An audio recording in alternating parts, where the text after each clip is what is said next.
हरे कृष्ण। हमने देखा कल किस प्रकार से दुर्योधन की मेंटालिटी के ऊपर हमने एनालिसिस दिया, और वो भाग बढ़ा महाभारत का जहाँ पर दुर्योधन पूरी तरह से पानी में गिर जाते हैं, और आगे आने वाले सारे, अच्छा केवल पांडव, कृष्ण और रानिया नहीं, वहां पर खड़े दास दासी भी अपने आप को ऐसे करके हंस रहे थे। वो सिचुएशन ही ऐसी है। दुर्योधन ने नए कपड़े पहने जो युधिष्ठिर ने दिलवाए थे। दुर्योधन आगे बढ़े, आगे जा करके उस मय सभा में एक ऐसा दरवाजा था जो इतना क्रिस्टल क्लियर ग्लास से बना था कि आप सब कुछ देख सकते थे आर पार का, और लगता ही नहीं थे कि वहां पे कोई दरवाजा भी है। दुर्योधन गए गए गए गए गए टान न करके टकरा गए। उनकी हेलमेट से लेकर के उनका पूरा शरीर उस ग्लास डोर से टकराया और टन करके आवाज हुई। फिर से वहां पर, अब हर दरवाजे के पास में रक्षक होते हैं, सिपाही होते हैं, वो फिर से हंसने लगे। तो दुर्योधन को ये सहा न जा। दुर्योधन वहां से गया, दुर्योधन ऐसे दिखा रहा था जैसे उसको कुछ फर्क नहीं पड़ता, वो भी हंसते हंसते घूम रहा था, लेकिन अंदर से सुलग रहा था ईर्ष्या की आग में, बदले की आग में। युधिष्ठिर में ये अनईज, एक्चुअली दुर्योधन ने उसके बाद में एक और दरवाजा देखा जो एक्चुअल दरवाजा था, लेकिन दुर्योधन को लगा शायद ये भी एक माया हो, वहां गया ही नहीं, वापस जैसे गया था वैसे ही वापस आ गया। अब ये रास्ता में गया हूँ, मेरे को पता है यहाँ पे क्या होता है क्या नहीं। तो अगली बार उन्होंने वो पानी का कुआं जो फर्श था वो एकदम क्रिस्टल क्लियर वाटर, वो अवॉइड किया। वो जो बम्प करने वाला डोर था वो अवॉइड किया। बराबर वो अपने कमर महल में आ गए शांति से। ये सब देखते हुए जो वो मय सभा से बाहर गुजर रहे थे, युधिष्ठिर गए और उन्हें बहुत सारे अच्छे वचनों से सांत्वन करने का प्रयास किया। दुर्योधन ने ऐसे जताए जैसे उसे कुछ फर्क नहीं पड़ता, बहुत कुछ हुआ नहीं है, लेकिन अंदर से दुर्योधन पूरी तरह टूट गए थे। उसका मन जो था वो क्रोध और ईर्ष्या की अग्नि में धधक रहा था। दूसरे ही दिन दुर्योधन ने निश्चय किया यहाँ पे और रहना अच्छा नहीं है, हम खाली पीली अपना ही पोपट बनाते रहेंगे, वापस जाना अच्छा है। सो दुर्योधन और शकुनी अपने रथ पर आरूढ़ होकर के हस्तिनापुर की ओर निकल पड़े। दुर्योधन के मन में पूरी मय सभा, राजसूय, एक छत्र अधिपत्य और आई हुई गिफ्ट्स, ये सब चल रहा था।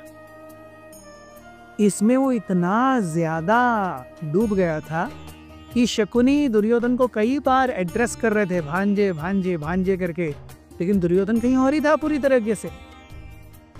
अल्टीमेटली शकुनी ने दुर्योधन से पूछा, दुर्योधन बेटा हुआ क्या? मैंने इतनी बार तुझे पुकारा, तू सुनता ही नहीं है।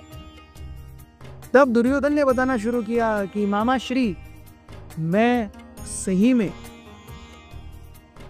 पांडवों के यश और कीर्ति से जल रहा हूं।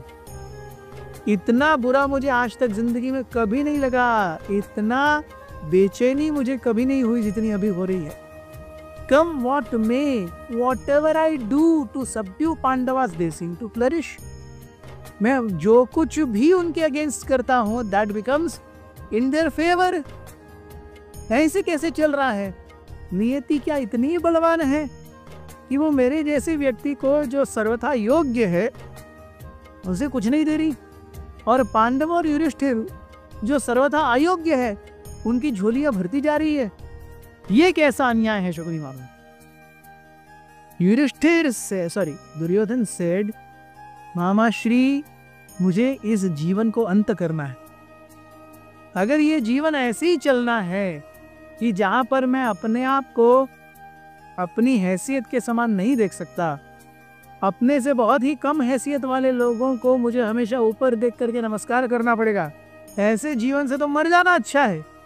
आप बताइए, आप मुझे विष दे दीजिए, अभी मैं आत्महत्या कर लूंगा। आप मुझे बताइए कौन से जंगल में घास फूस पत्ते मिलेंगे जिसके बीच में मैं लेट जाऊं, आप अग्नि लगा दीजिए, मैं उसमें जल जाऊंगा। कृपया कोई तो उपाय कीजिए, मुझे ये शरीर और धारण नहीं करना है। So much Duryodhana was burning. He said, committing suicide is far better than the burning or the anguish of jealousy towards Pandavas.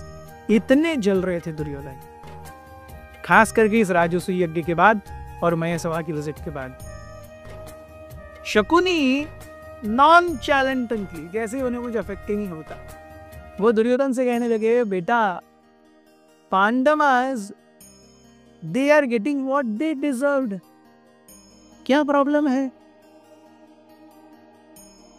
वो शूरवीर हैं, वो अच्छे से कार्य करते हैं, पुण्य उनके साथ है, उनको जो मिला है वो उनके कर्मों के कारण मिला है, इसमें तुम्हें दुख लेने की क्या जरूरत है, तुम अपने से करो।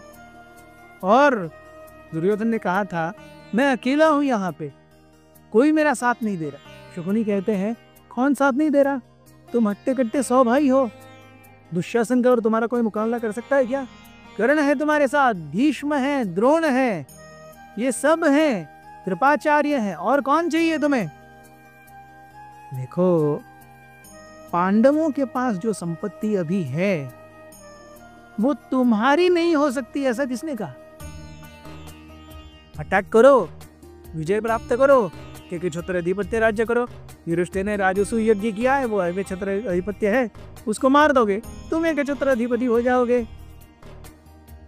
ऐसे कहते हुए शकुनी ने एक तिरछी नजर से दुर्योधन को देखा। दुर्योधन शकुनी को देखते ही रहे।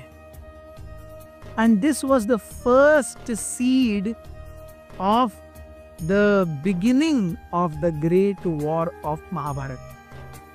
हम देख रहे हैं भगवान किस तरीके से सारी चीजों को अरेंज कर रहे हैं।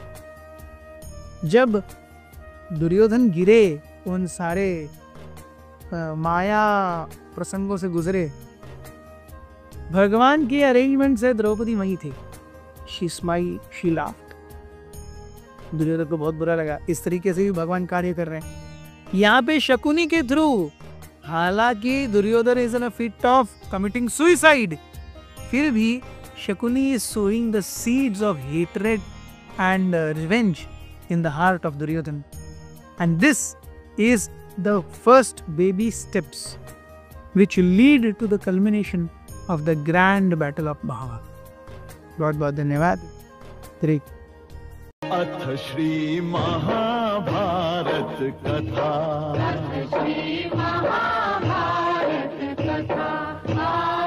महाभारत कथा